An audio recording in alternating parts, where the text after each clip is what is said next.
Yeah, so I don't, let's nail it down and maybe have a. Did you see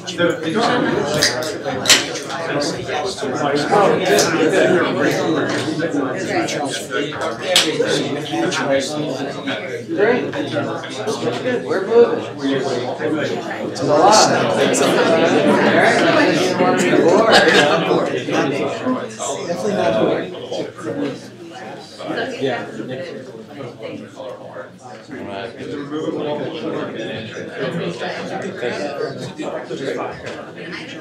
And I think this is a good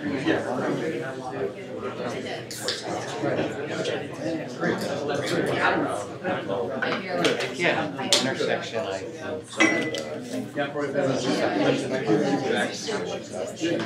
combination of one we have. All right.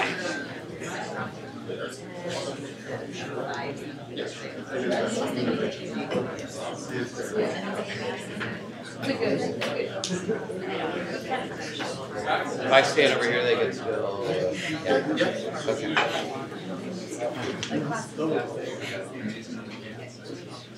Okay, why don't we get started? My name is David Wilkins. I'm the director of the program in the legal profession and a professor here at Harvard, and I want to welcome everybody on our behalf, but also on behalf of our terrific co-sponsors, the South Asia Institute, the Petrie Plum Center for Health Law, Policy, Biotechnology, and Bioethics. I didn't realize the name was quite that long. The HLS Law and Development Society, and the Harvard University,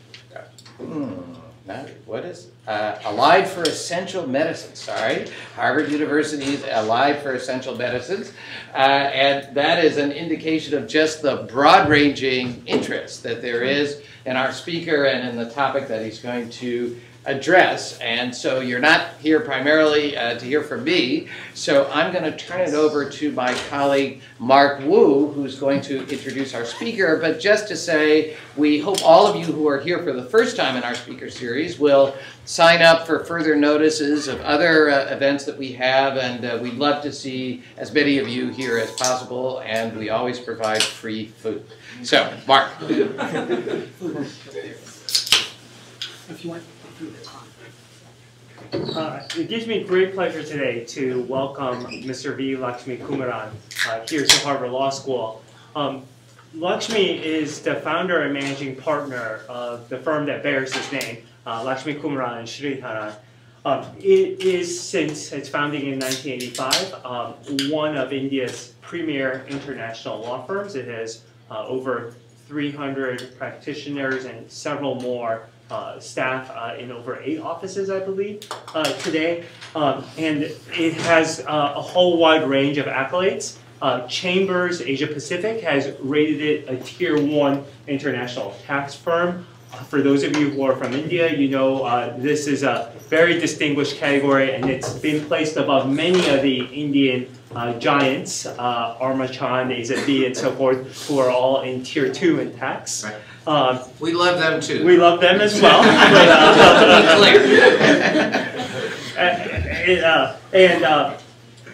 More importantly, as far as I am concerned, right, in the area of international trade, LNS has emerged as one of the dominant firms. Right? When many emerging countries have issues in trade law, they turn to a series of law firms in Washington or Brussels. When the government of India has problems, one of the firms, and perhaps the firm it most frequently turns to, is LNS. And so 2 ongoing cases right now before the World Trade Organization. The government of India has chosen LNS to represent it on its behalf. LNS is a full-service firm that does everything from corporate to IP to tax to international trade and the like. But let me tell you a little bit about the man who's responsible for this firm.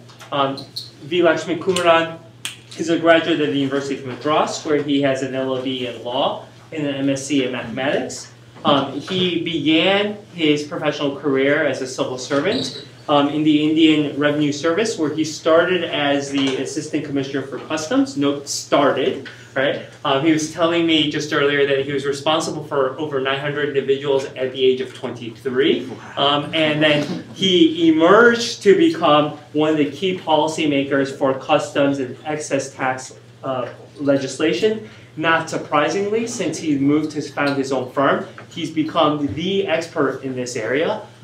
Chambers Asia Pacific, and these are their words, right, says that he has a virtual monopoly on customs and excess tax issues in India. But lest you think he is simply one who's built off a professional career beginning in tax, right? This is really a gentleman of all trades.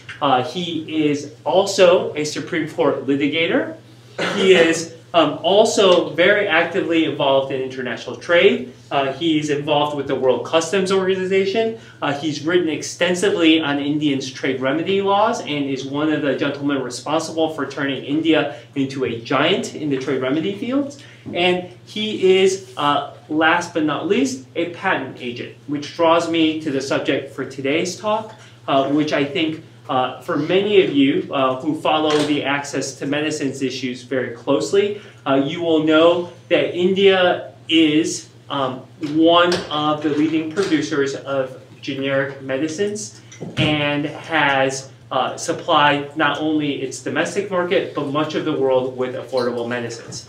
At the same time, since India acceded to the TRIPS agreement, India is also bound by a series of international obligations, treaty obligations, in terms of what it can and cannot do with respect to patents, approval of generic drugs, and the like. One of the flexibilities contained within this, and Mr. Lakshmikumaran will tell us further about this, is a process known as compulsory licensing. But it's a procedure that, until very recently, India had not taken advantage of this flexibility, but things changed very rapidly over the last 2 years. And Mr. Lakshmikumaran is to fill us in on this development and its importance for the global access to medicines debate. So with that, let me turn it over to you, Lakshmi.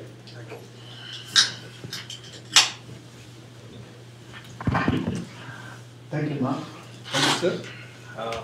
It is indeed a privilege to address the brilliant students here. And in fact, I started my career as a lecturer in mathematics.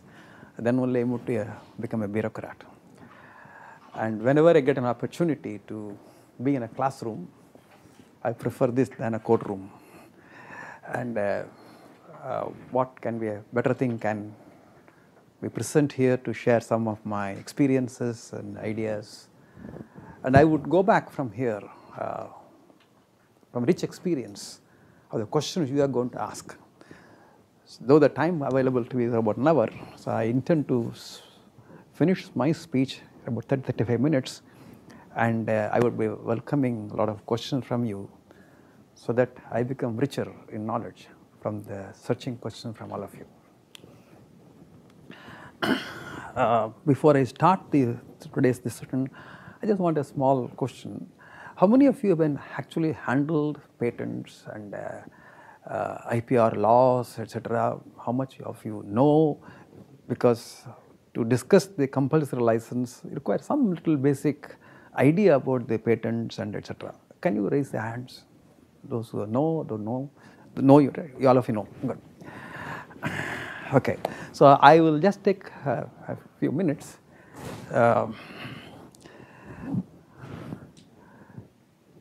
Today I intend to cover the importance of patents for pharmaceutical industry. India, like other developing countries, what challenges they have when it comes to the question of access to the medicines by the large population, which are very poor and below the poverty line. There is always a tussle between pharma companies and generic companies. And how does it shape up? Is it pharma versus generic or pharma and generic? It's a bigger question because each of them require each other.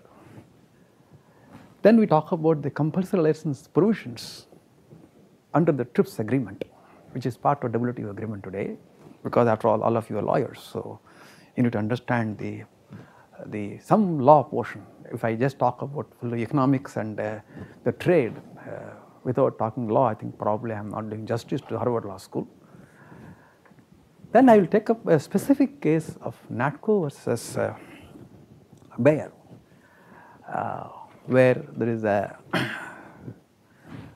drug relating to Nexavar has been given a compulsory license in India, which hit the headlines of almost all the countries. What exactly is the stand taken by the Controller General of Patents, and what conditions have been imposed by him? Is it in line with the TRIPS agreement, or it is in derogation of that? And we will also talk about what could be the way forward.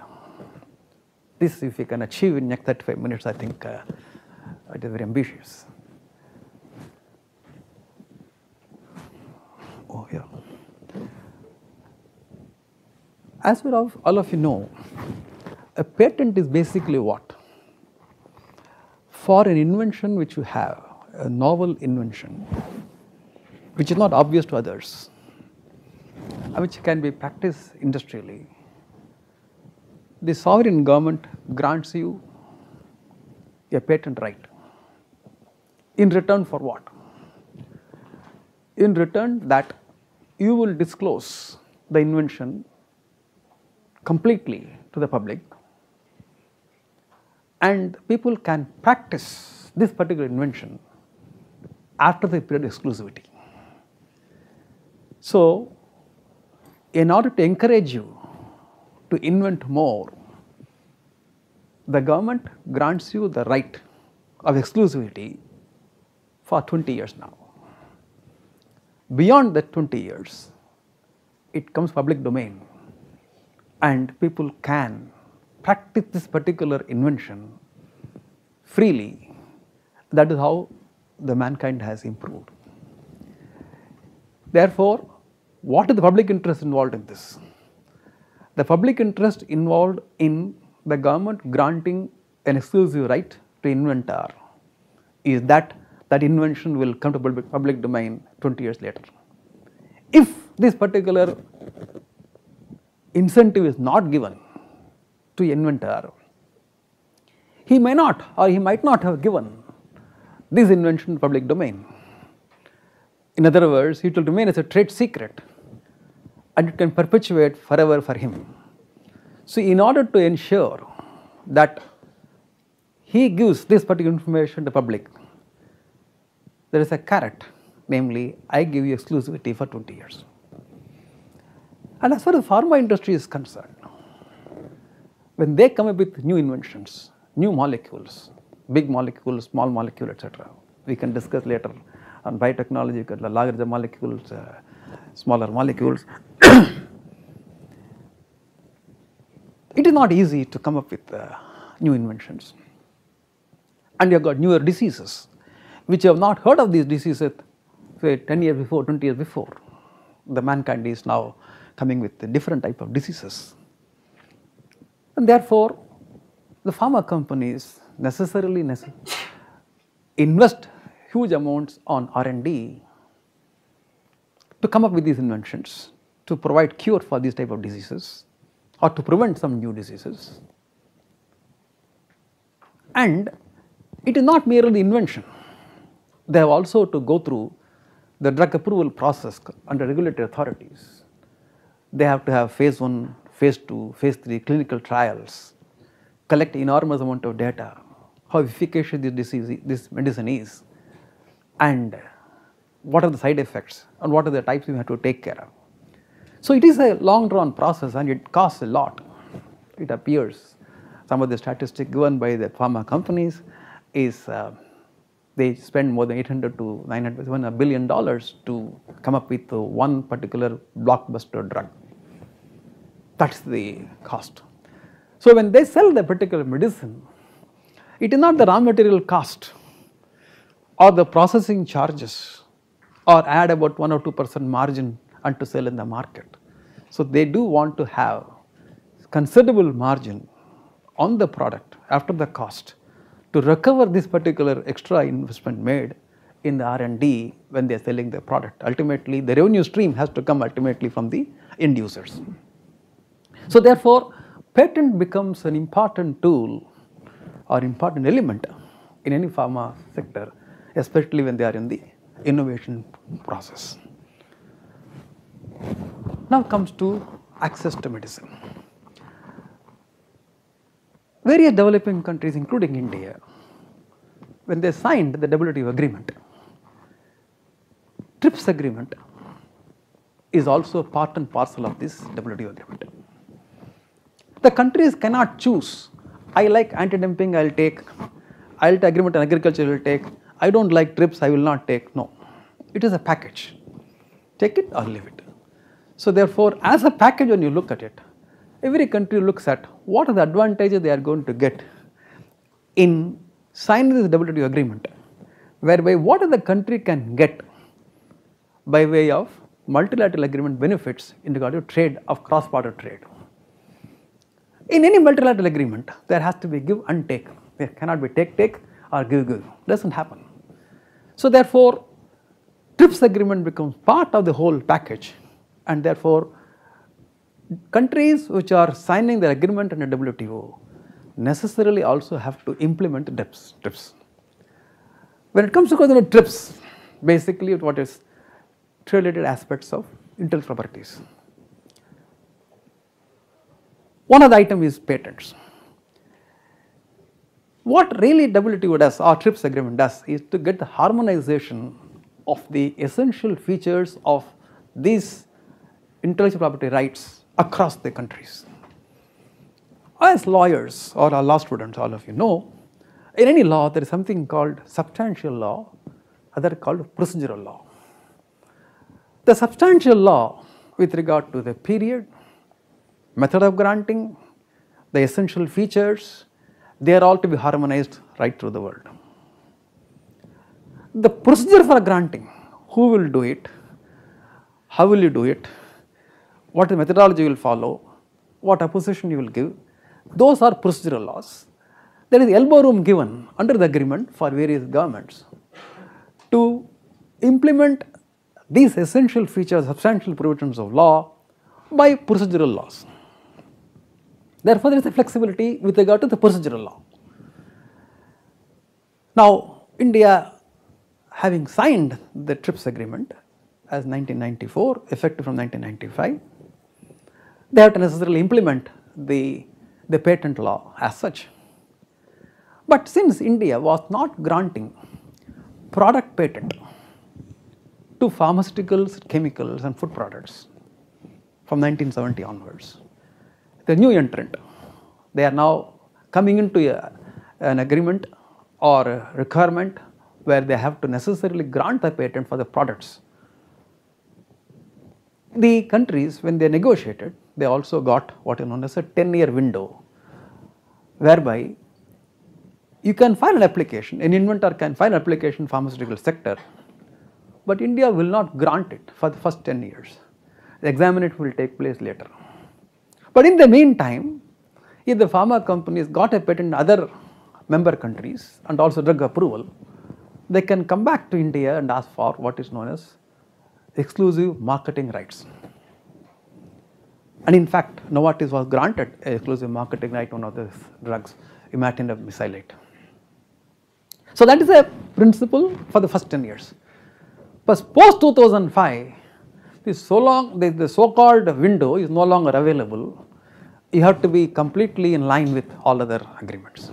Therefore, the Indian law, patent law, been completely amended and harmonized strictly in terms of TRIPS agreement.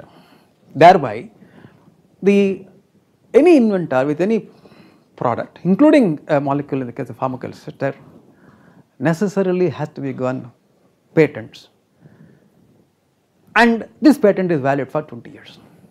So a country like United States, well, they give the 20 years exclusivity, they also take into account the time taken by the pharma company to get the drug approval from the regulatory authorities. It may take 6 years, 7 years, depending upon the questions, etc., etc. So they have a system of extending the exclusivity period beyond 20 years, So 3 years, 4 years, depending upon the actual facts and circumstances of the particular case. But India did not opt for that. They said 20 years. If you have taken 6 years, thank you very much. But under the law, I am supposed to give 20 years, I have given you 20 years. Fine. Now the system comes in. You have a population of more than 1 billion. And when you sign the WTO agreement, there have been a lot of apprehensions by the people that the cost of healthcare will go up in India because of signing of TRIPS agreement. There is a concern, there is a lot of paper reports, debates, etc. going on and on. So therefore, government was worried. At the same time, they cannot say, I will not want WTO agreement because there are other benefits available under the agreement. So therefore, you have to implement the patent law. At the same time, take care of the large population which requires medicine at an affordable price. If you are outside the system of patents, you can do what you like. But within the system, how do you operate? How do you balance the rights of a patentee and also the rights of a common man to access to medicine? If the government says, hey, hold on, you wait for 20 years, after 20 years you will become generic drug, then you can get the medicine at the cheaper prices. Will anybody listen? They will say, I can't be living after 20 years, so what am I to do now? So therefore, that a tussle comes between the extra margin which the pharma company would like to have in recovering the extra cost in R&D. How do you reduce it, eliminate it, and still work within the system of the patent law? That is a big challenge. While therefore negotiating the TRIPS agreement, the developing countries asked that there may be situations where a pharma company may not be practicing that particular invention in India, or the medicine is not available to larger population, or the cost of the medicine is so high, it is not within the reach of any common man. In such a situation, can we ask for what is known as, instead of a voluntary licensing, can you ask for compulsory licensing? This is the question, so that you work within the system, at the same time try to take the immediate needs of the particular society. Any elected government has to necessarily look for the welfare of the people, and healthcare is one of the important things. So therefore, the TRIPS agreement also had a clause that where certain companies or certain inventors are not practicing the invention within India, the following thing can happen. I am going to deal with this separately. That is the thing relating to the access to medicine. Now we come to generic versus pharma, or generic and pharma. Why I say this, why I am telling. As I told you, up to 20 years the inventor has got the exclusivity. After that, the invention comes to public domain. Anybody can practice. Generic companies basically are practicing or manufacturing medicine which are off patents. That is why they are called generic companies. And since they are not required to pay any license fees to the patentees, they can only make and sell in the product in the market, taking into account the cost of production, the processing, raw material cost, blah blah blah, have reasonable overheads and reasonable profits, and then sell. The prices of the particular product can come down drastically, 1/20th or 1/30th of the price before the exclusivity ended. Now, that's fine. So the generic company have to wait for 20 years. And everything will work well. However, generic companies are interested, can I enter that area within 20 years? Can I somehow or other invalidate the patent? Can I somehow find out some loopholes in the granting of patents so that this right is not given. After all, what is patent? It is statutory right. It is not inherent right. It is not fundamental right. So statutory right is created in a particular manner. You have to follow the procedures. If the procedure is not followed or some mishap has happened in between, by oversight, if the patent is granted, can you still challenge the validity of the patent? One question. Or some people may become bold. Let me manufacture. I may infringe. If he comes, let us see. I can then negotiate what happens, etc. There are daredevils everywhere. So therefore, there is always a tension between the pharma companies and generic companies, because generic, when they want to enter the market within the exclusivity period, then obviously the patentee rights are infringed and therefore there is a tussle. Let me just put it this way. I hope I am making my accent is fine. You are able to follow what I am saying? Sometimes I wonder whether I come from India and then we speak sometimes English, Hindi plus English. So, so then there can be some problems in understanding. So if there is anything, please raise the hands. And I also tend to talk a little faster. So that's one problem. Having understood now, let us now deal with little law. There is Article 31 of the TRIPS agreement, which talks about what are the conditions for the grant of the compulsory license. What is the compulsory license, voluntary license? A voluntary license is given like this. I am a patentee, I am an inventor, therefore I got a patent. I don't have to manufacture myself the product. For example, if Harvard, your medicinal school, the professors and the students, they come with a major invention, they are not going to run a factory to manufacture the medicines, have the FDA approval, blah, blah, blah, etc., etc. That's not, their job is to invent, their job is to teach. They have to do. So when they have the patents, what can they do? They can license to people and say, hey, if you want to practice my invention, you pay me the royalty or license fees. The license fees are negotiated on a voluntary basis. There is no compulsion from the state that you shall do so at this particular rate, this is the rate, etc. State does not intervene, it is between the two parties, consenting parties, negotiating the rates of the license fees and licensing conditions. It is called voluntary licenses. Now, if the voluntary license are given by an inventor to people who are interested in manufacturing, nothing else. I am not getting into the area of antitrust law. In antitrust law, basically, wherever the monopolists abuse the dominant position and affect the market, and thereby the competition is stifled, then antitrust law authorities step in. But there is always an exclusion, because normally a competition law encourages competition in the market, that only brings the efficiency.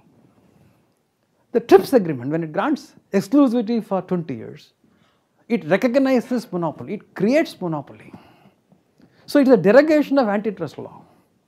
So therefore there is always a tussle between the antitrust authorities and the patent authorities, because the law excludes, the antitrust law normally excludes the rights which have been granted under the patent law. However, antitrust law, the authorities can say, if your monopoly which has been given to you is abused by you, if it is used by you, is fine. If it is abused by you, then they can get in. For example, if I have an exclusive license to somebody only, and the terms and conditions are such that is not confined only to the patent product or the invention, for other item, co-products, that is, I will give the license to you provided you also buy other things from me which are not covered by the patent.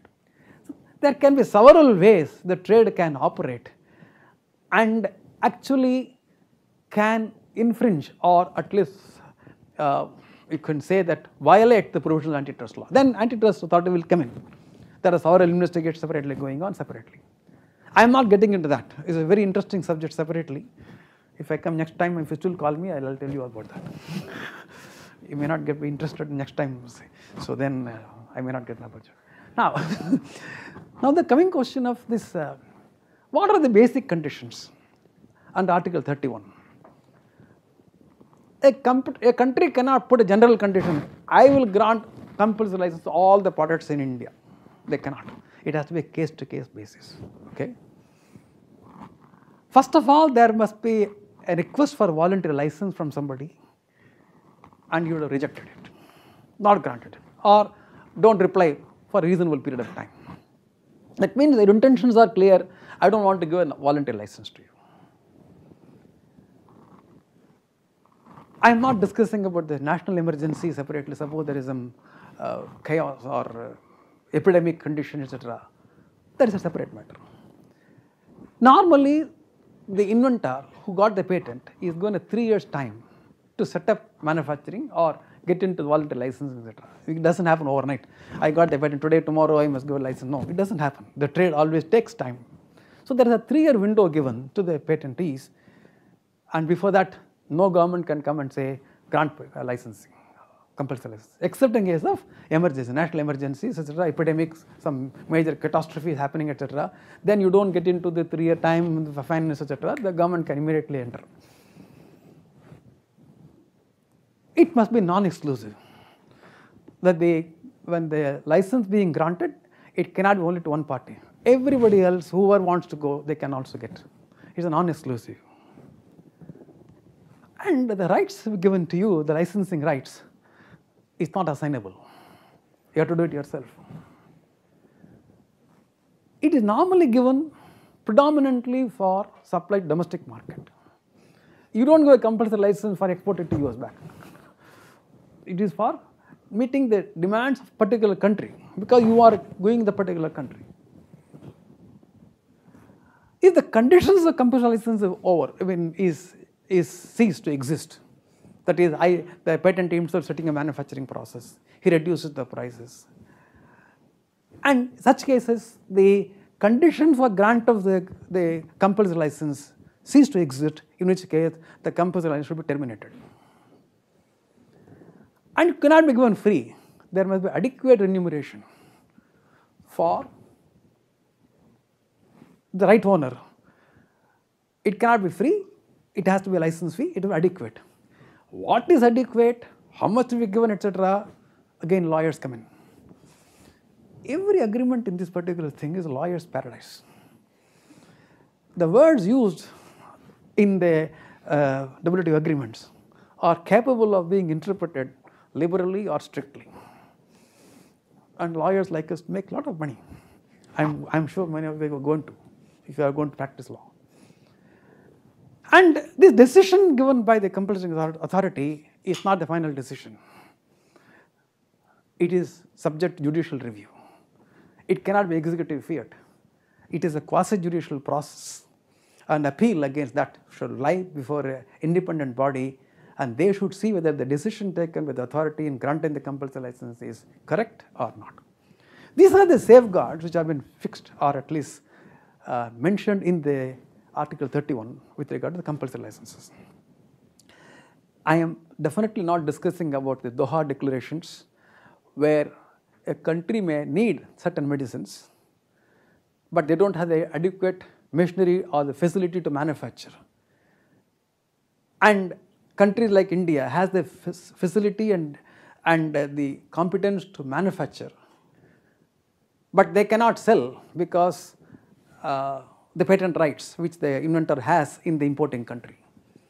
Then the Doha declaration takes over and then says, for limited period, for the quantity which is required, the items can be exported from there and the compulsory license can be granted. That I am not discussing this today, because we are talking about India experience. That has not happened in India. Now, what has put this the famous case of Natco versus Bayer is the first decision in 2012. This provision of compulsory license was existing in Indian statute for many, many years. India never invoked the provision. For the first time, it was done in 2012. There is an anti-cancer drug by Bayer. It is a kidney and liver cancer. Actually, it is a life-extending drug. I won't say it is a life-saving drug. It is a life-extending drug. You can extend your life another 3 months, 6 months, whatever time. Now, the brand name of Bayer is Nexavar. The generic name is sorafenib.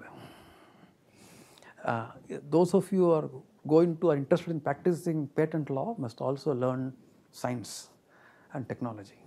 Without that, you will find it extremely difficult. And once you do that, once you know science and technology and law, you are in a different field. You are in a different field. So I deliberately today do not discuss about the chemistry part of it today, because all of you will get away immediately today. So you are all LLM students. In this particular case, there is a finding. In the total population of people in India who require this drug, Bayer was able to provide only less than 2% of the needs. And the cost of the drug, which has been sold by them, is about $65,000 per annum per person.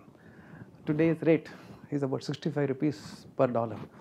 You can multiply this, it comes to about 36 million rupees, which in India is very, very difficult. Very less than 1% of the population would have that type of income to save.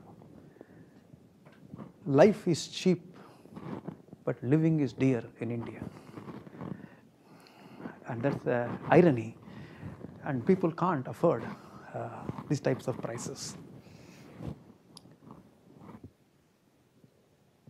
And this product was not being manufactured in India, it was being imported into and sold in the market. The controller said, for you to work the patent in India, it means you must manufacture them. Mere importing and selling in the market is not equal to importing. That is the finding of the controller, which have been reversed by the appellate authority. But what are the conditions he has put? It is a non-exclusive license. It not only to NATCO, anybody on the same terms you can get. It is for the entire patent term. Of course, you come back to me and then say the condition for the license no longer exists, it will be terminated. There is a royalty of 6% to be paid on a quarterly basis, a net sale price. Normally, the royalties are calculated on the net sale price. That is, the manufacturer sells to net dealers, whatever is the price charged. The authority also fixed your price shall not be more than 8,800 rupees per month, the dosage. Whatever the patient requires per month, the cost shall not be more than this. This will be about 1/20th or 1/25th of the price. And he also put a condition. Even the 8,000 rupees, people may not be able to afford for a month. There can be people who are below the poverty line who can't afford this. At least 600 patients you should give free in a year. There is a condition imposed. And is also indication specific. That is, this is treatment of kidney and liver cancer, not for any other applications. And NATCO cannot indulge in passing off. What is passing off? In a trademark, Nexavar is the trade name I told you, generic name is sorafenib. NATCO cannot manufacture this product and sell in the market with the name Nexavar or name which is similarly sounding or similarly deceptively similar. It cannot. It is called passing off action. It cannot happen.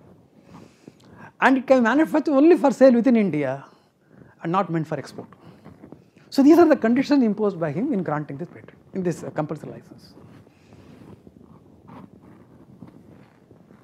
The Bayer went on appeal to the independent appellate board called Intellectual Property Appellate Board in India, and they upheld the findings of the lower authority, named the Controller General. They increased the royalty from 6% to 7% because Bayer gave some data with regard to what is the margin made, etc. But they reversed the finding of the Controller General. Working with manufacturing in India, that is not necessary. importing and selling in India also will be into working. That's what they're finding. This is the conditions in which the compulsory license was granted, and the judicial review took place. Judicial review corrected these particular mistakes, if any, in the particular manner. But the license continues, compulsory license continues. It is for you to think and ask a question whether it is completely in alignment with the TRIPS agreement or not. Lawyers will argue on both sides. It depends which side you are taking up. If you are taking up the NATCO's position or the Government of India's position, you will say completely in this. If you are on the other side, you may say this particular portion is slightly above, etc. You can argue. Now, what is the way forward? India is a big market, big population. And if every inventor are going to sell the medicine at the same price it is being sold in the US or in Europe or other countries, there are no buyers. There are no, physically there are no buyers. Maybe there are a few people, some lawyers can buy. I hope they don't get into any serious diseases. Now, therefore, if there is a dual pricing, like in the case of books, for example, some of the books which are being published in India, which are all printed in the US, they allow them to print in India for circulate within India only at a lower price for the university students. ELBS editions, many of the students here will be knowing some of the costly books which are not available are available. The copyrights are diluted to that extent. You can't just copy that, but the prices are lower. Is it possible to think of a dual pricing? Is it also possible, even if you don't want to manufacture yourself, can you get into toll manufacturing? Because there are several companies in India having factories which have been approved by FDA, thereby reduce the cost of production, etc. It's a possibility. Can you think of a lower margin and higher volume of sale and still make money than higher margin and lower sales? Is another thing. There are several ways in which these problems can be addressed. After all, pharma companies are innovative companies. They've invented very difficult molecule. Solve this problem is not rocket science. If people can sit down, they can. But I feel, though I am a lawyer, I feel litigation seems to be not the solution. Once you litigate, then parties take extreme positions and start arguing. Maybe proper negotiation is the right answer. All of you may not agree with me. Hey Lakshmi, what are you talking? If you say no litigation, you are not going to get money. As a lawyer, you are not talking correct. But I think we as responsible citizens also must think beyond the lawyer. We will make money somewhere else.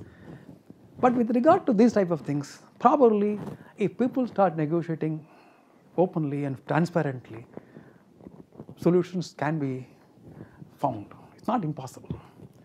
I think I should stop now. I think I have exceeded my time, original budgeted time.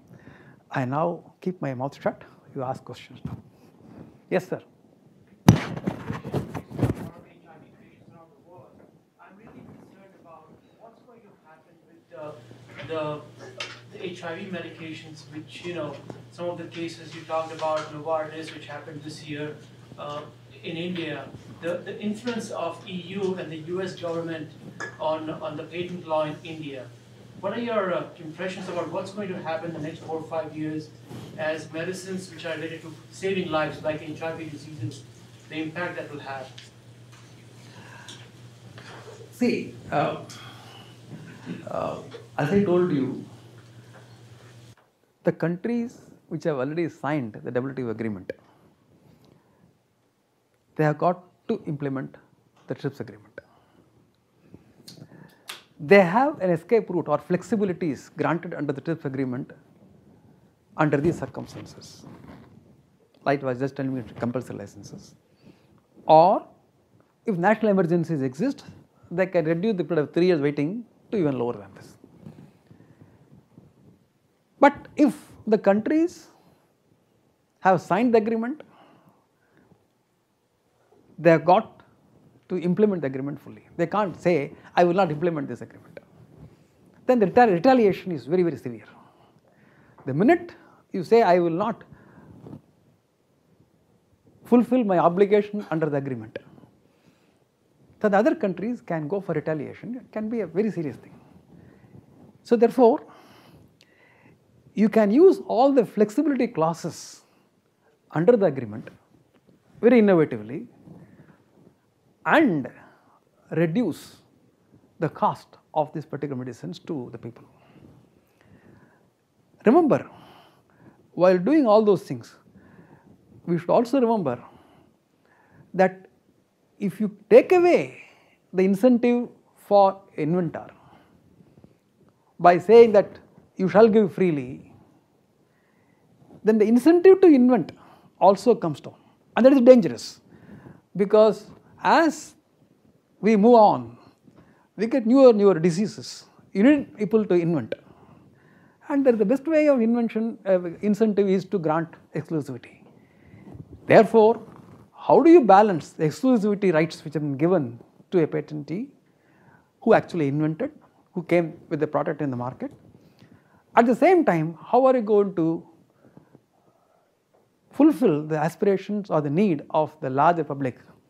That is a challenge any elected government is facing, will face. It can happen in the US. It can happen anywhere. It happened in Germany. So let us not talk about the developed country versus developing countries. It can happen anywhere. Suppose there is bird flu comes in very big way, and US does not have the facility to manufacture so much of products. They will allow the imports. So therefore, the answer is, don't get out of the agreements.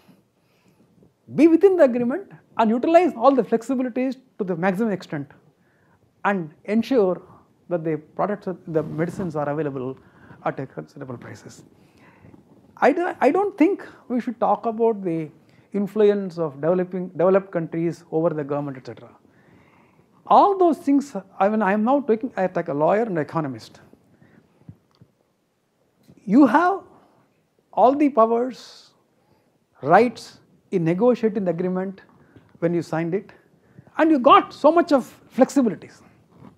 Use the flexibilities. Nobody can question that. If the flexibility is not used and simply say that I don't like the patent system, that perhaps not the correct solution.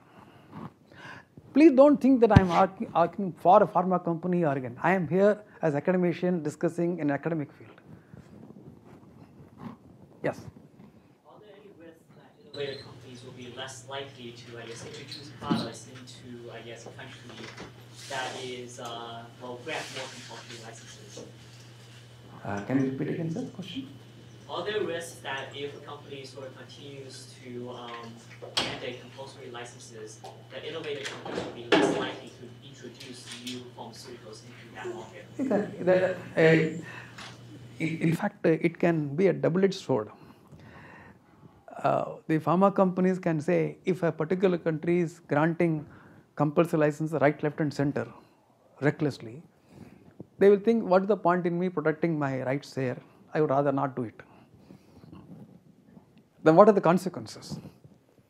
The consequences are, the generic companies will start producing the particular molecule and sell without paying any royalties.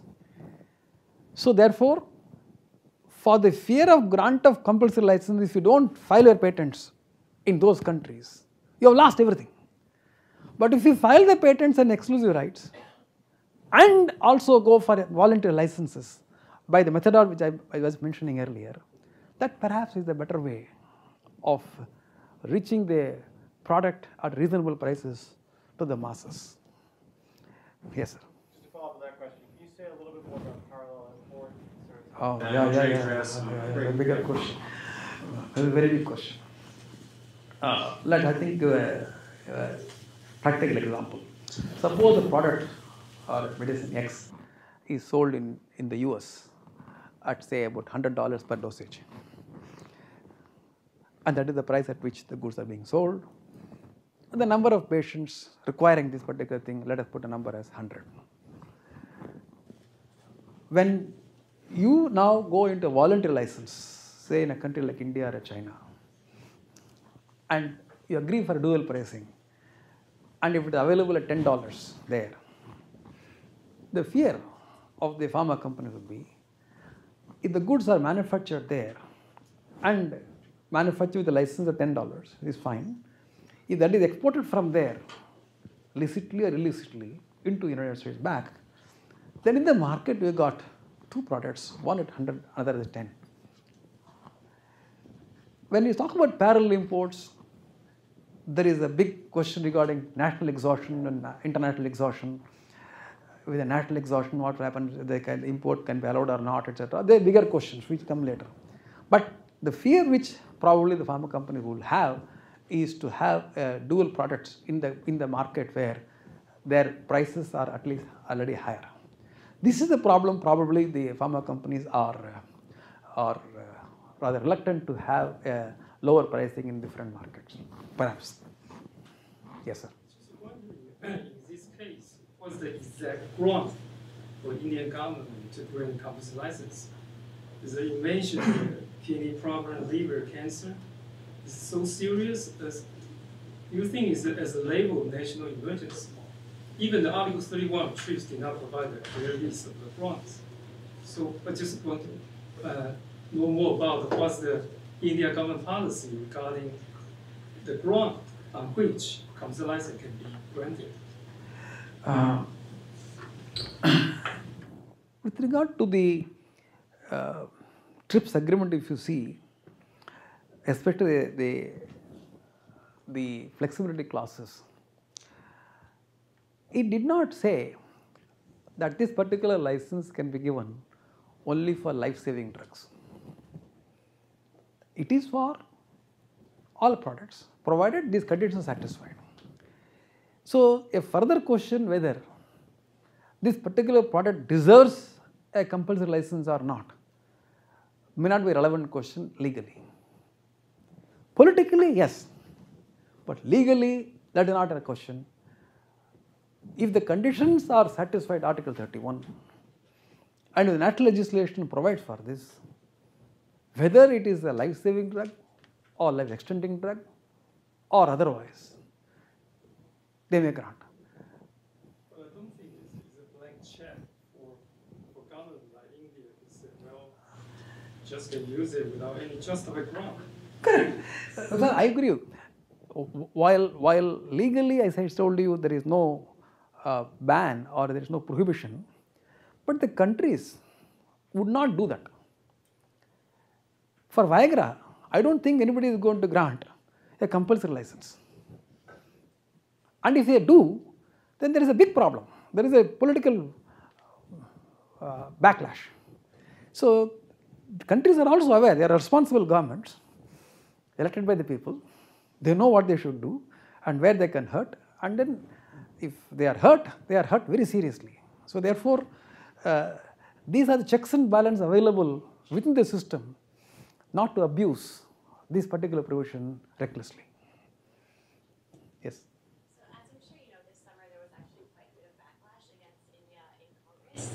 There were a number of hearings, and part of the claims leveraged against India was that India is favoring its own industry against other industry, against foreign industries that are trying to enter the market. And in part, what was supporting this was what you said was reverse requirements. That one of the reasons that a compulsory license may be issued is that it's not being worked locally, and that's been interpreted, like you said, by different sides.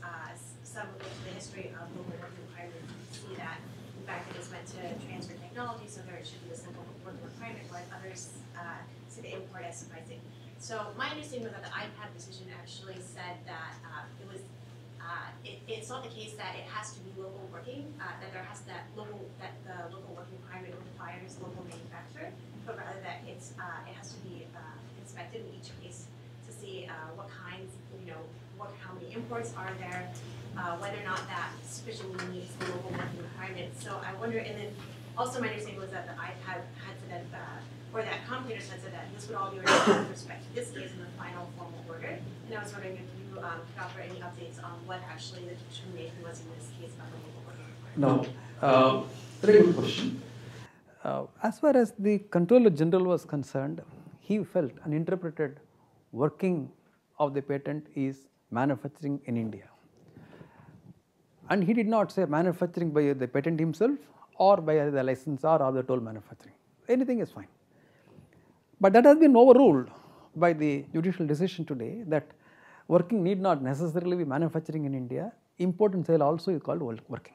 So that has become final now, unless NATCO challenges in Supreme Court of India, which very unlikely. Do you know if they decided with respect to this case if it was permanent that it was being locally worked in India, if the imports were enough to provide, to satisfy the local working requirements, regardless of whether or not there's a local manufacturing? Come again? So because they determined that it's not necessarily the case that local manufacturing is required, they said they would look at all the conditions, including how many imports and so on. They will take it.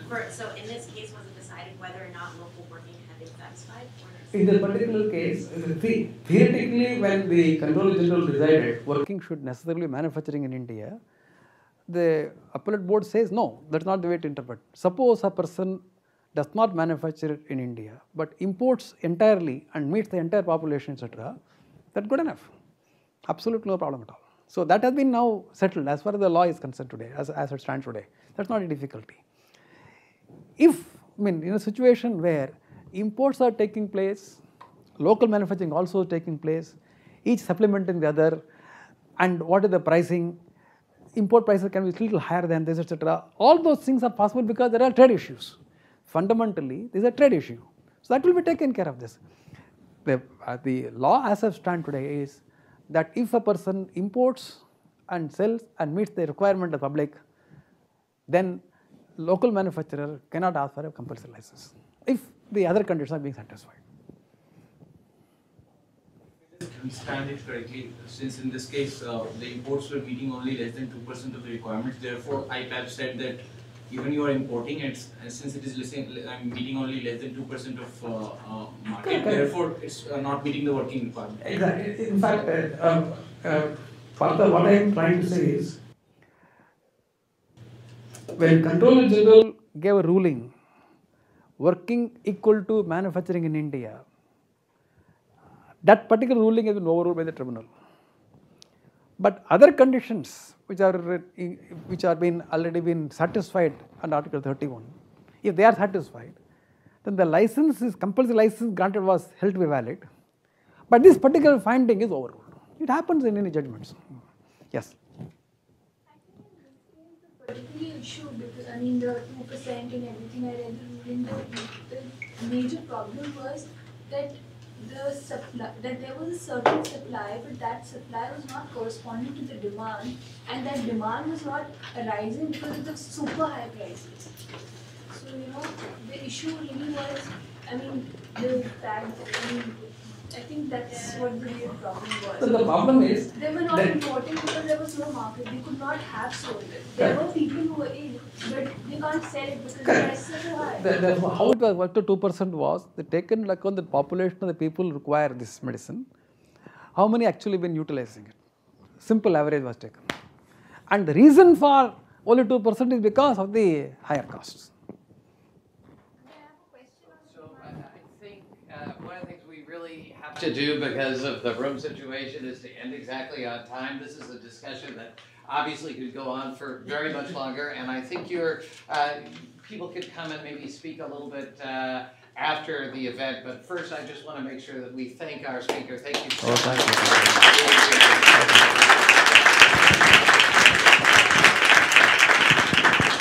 Thank you very much.